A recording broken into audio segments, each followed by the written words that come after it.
د باران څاڅکي ورو ورو د یو زوړ کلي په بام لګېدلې. په انګړ کې ناسته یو ماشومه رابعه په یخو اوبو جامې وینځلې. لاسونه یې د یخنۍ نه رپېدلو، خو د هغې د سترګې روانې اوښکې تر بارانه هم زیاتې وې. السلام علیکم دوستانو، زه یم ستاسو ورور عمران او تاسو ګورئ د زړه قصې.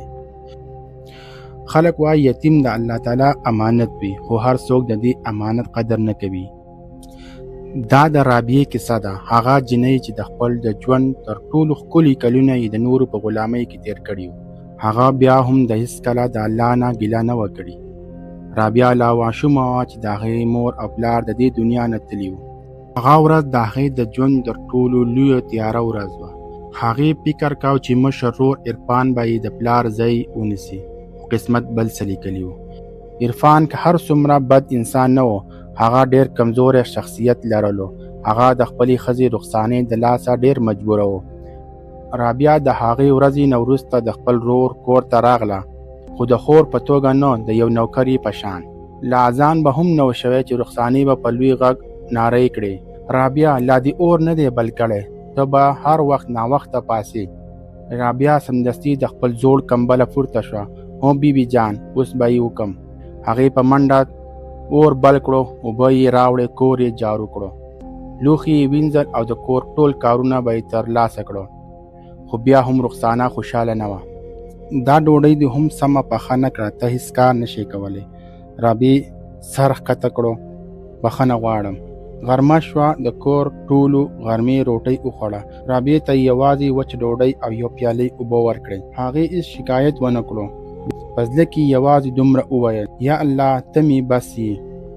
ماښام چې عرفان له کاره راغی، رابعه ورو ورو ورنږدې شوه. که اجازت وي، غواړم د خپل نیمګړی سبق ووایم.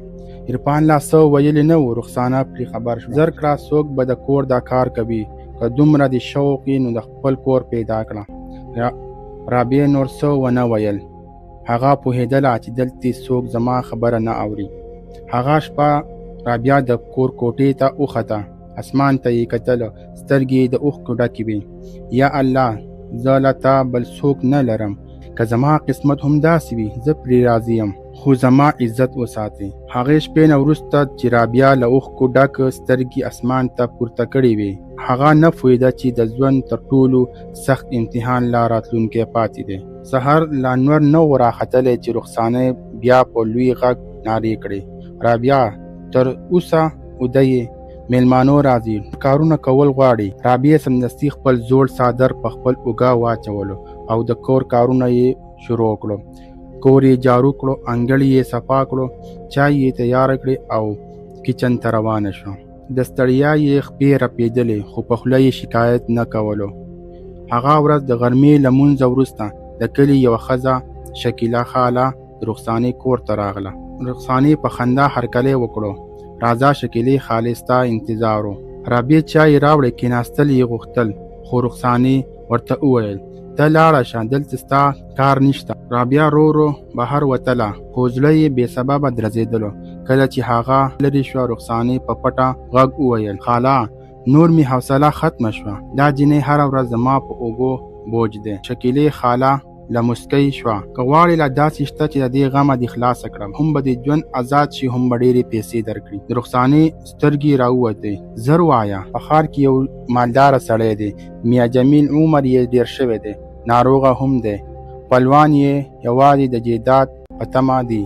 هغه د یوې نیکې او باحیا جنۍ په تلاش دی. رخسانې په حیرانتیا وویل: هو، زما رابعه، خو که نکاح ورسره وشي، تاله به دومره پیسې درکړي چې ټول عمر به ستا په آرام شي. رخسانې په زړه کې وویل: همداسې خو زه غواړم. هغې په خندا وویل: زه هم داسې غواړم. ښځو په پټه سلاګانې وکړې. د رابعې د ژوند سودا وشوه، خو رابعې لا تر اوسه هېڅ خبر نه وه. ماښام چې عرفان کور ته راغی، رخسانې ورته هر څه وویل. عرفان حیران شو، ویې ویل: رخسانې، رابعه لا ډېره ماشومه ده، هغه سړی خو ډېر بوډا دی. رخسانې په غوسه وویل: ته هر وخت د خپلې خور طرف نیسې، زموږ د کور حالات نه وینې. دومره پیسې به راشي چې ټول ژوند به په آرام شي. عرفان چوپ شو. هغه پوهېده چې دا ظلم دی، خو د مخالفت جرأت یې نه لرو. بله ورځ شکیله خاله د رابعې تر څنګ کېناسته. لورې مبارک دې شه، ستا لپاره ډېره ښه رشته راغلې. رابعه په حیرانتیا پوښتنه وکړه. رشته زما؟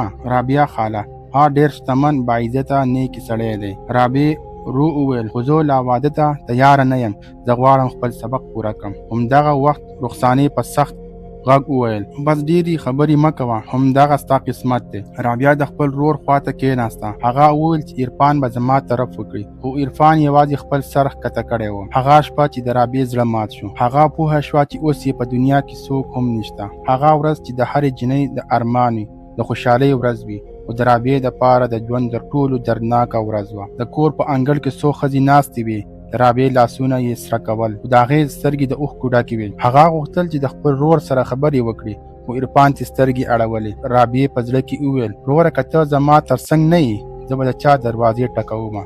خو هغه هېڅ جواب ورنه کړو.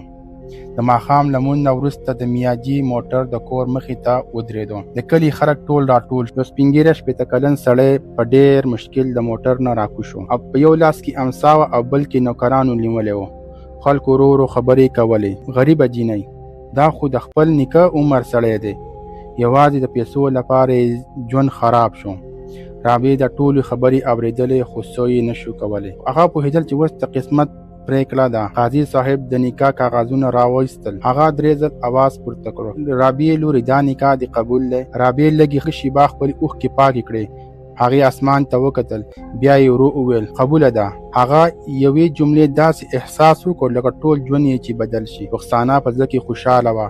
هغه یوازې د پیسو په فکر کې وه. د نکاح له وخته وروسته رابعه د میاجي د لوی کور ته لاړه. کور دومره لوی و چې رابعې مخکې هېڅکله نه و لیدلی. هر څه خاموشه و، نه د ماشومانو غږ، نه د کورنۍ شور، یوازې سکون.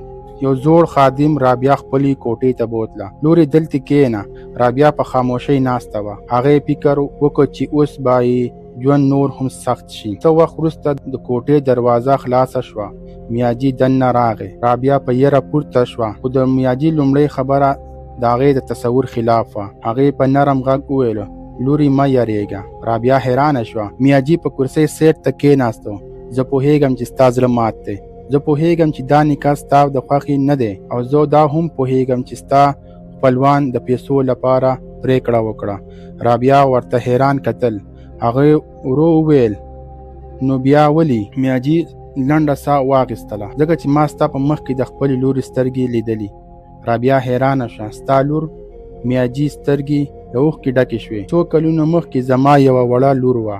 هغه هم د خلکو د ظلم د امله ډېر اوښکې توی کړې وې. له هغې ورځې مې الله سره واده وکړه، که کله زما په ژوند کې ستا په شان یوه بېوسه لور راغله، زه به یوازې نه پرېږدم. رابعې نورې خپلې اوښکې مه تویوه. هغه لومړی ځل احساس وکړو چې څوک یې شته د درد احساس کولو. میاجي بیا وویل رابعې نن نه وروسته زه له تا د مېرمنې حق نه غواړم. ته زما د لور حیثیت یې. ته یوازې زما خدمت وکړه لکه یو لور چې د خپل پلار خدمت کوي، او زه به ستا راتلونکی ژوند ښه کړم. رابعه په ژړا وویل الله دې درته اجر درکړي. ما فکر کاوه چې زما ژوند ختم شو. میاجي مسکی شو. نه لوري، کله کله الله تر ټولو لوی رحمت د امتحان په جامه کې راولي. رابعه هم هغه شپه په لومړي ځل په سکون اوده شوه. هغه نه پوهېدله میا جمال په زړه کې بل راز پټ دی. ورځې تېرې شوې. د رابعې میا جمال داسې خدمت وکړو لکه د خپلې لور چې د خپل پلار خدمت کوي. سحر به یې دوایي ورکوله، ډاکټر ته به یې بوتللو، وخت پر وخت به یې خوراک ورته تیارولو. هغه به هر څه کول چې هغه یوازې احساس ونه کړي. میا جمال هره ورځ په زړه کې ویل ای الله ماته د لور نعمت یو ځل بیا راکړو. خو د هغې خپلوانو ته هر څه نه ښکارېدو. دوی به تل ویل دا جنۍ د جیداد دپاره راغلې ده. خو میا جمال په مسکی شو او هیڅ به یې نه ویل. یوه ورځ یې خپل وکیل راوغوښتو. هغه په آرام غږ وویل زه پوهېږم چې زما د ژوند وخت ډېر نه دی پاتې. وکیل غلی ناست و. میا جمال وویل زما ټول جیداد، حویلي، کارونه، ځمکې او پیسې به د رابعې په نوم وي. وکیل حیران شو. میاجي ستاسو خپلوان په اعتراض وکړي. میا جمال مسکی شو. هغه زما مالداري غواړي. رابعه زما د دعا غږ دی. مالداري د هغه چا حق دی چې انسانیت لري. وکیل سر وخوځاو او وصیت یې ولیکو. څو ورځې پس د میاجي حالات خراب شو. رابعه شپه او ورځ د هغې تر څنګ ناسته وه. هغې به په ژړا ویل بابا جانه تاسو به ښه شئ. میاجي ورو وخندل. لورې هر څوک یو ورځ له دې دنیا نه ځي، خو ته یوه خبره همیشه مه هېروه، که ډېرې پیسې هم ولرې عاجزي او مهرباني وساته. د یتیمانو لاس ونیسه. رابعې په ژړا سر ښکل کړو. واده کوم. میاجي د هغې په سر لاس کېښودو. الله دې تل خوشحاله لره. هماغه شپه هغه د تله سترګې پټې کړې. د هغې جنازې په ورځ ټول خپلوان راغلي وو. د هر چا په ذهن کې یوازې یوه خبره وه، جیداد به چا ته پاتې کېږي. د جنازې وروسته وکیل وصیت کاغذ خلاص کړو.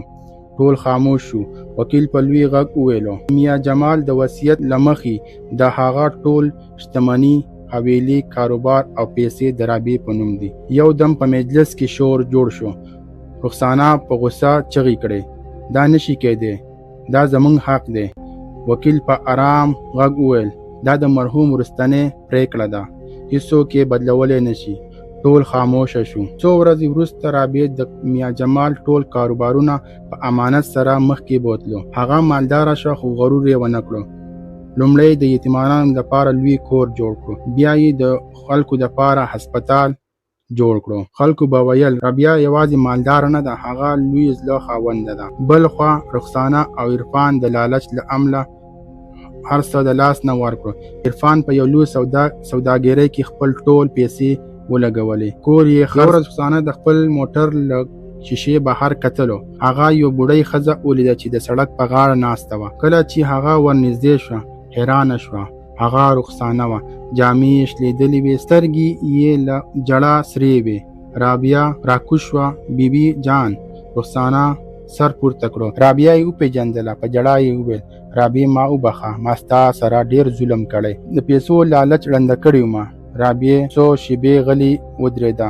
هغه د میا جمال وروستۍ خبره یاده شوه، که مالداره شوې بخښنه مه هېروه. رابعې د رخسانې لاس ونیول. رخسانیا په حیرانتیا پوښتنه وکړه، چرته؟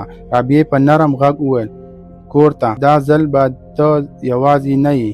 رخسانه په ژړا د رابعې لاسونه ونیول. ژوند تل یو شان نه وي. ظلم ښایي لږ وخت بریالی ښکاره شي، خو انصاف هیڅ کله نه مري. صبر کوونکی انسان که نن یوازې وي، سبا الله د عزت څښتن کوي. او څوک چې د نورو لپاره کنده کني، یوه ورځ خپله پکې لوږي.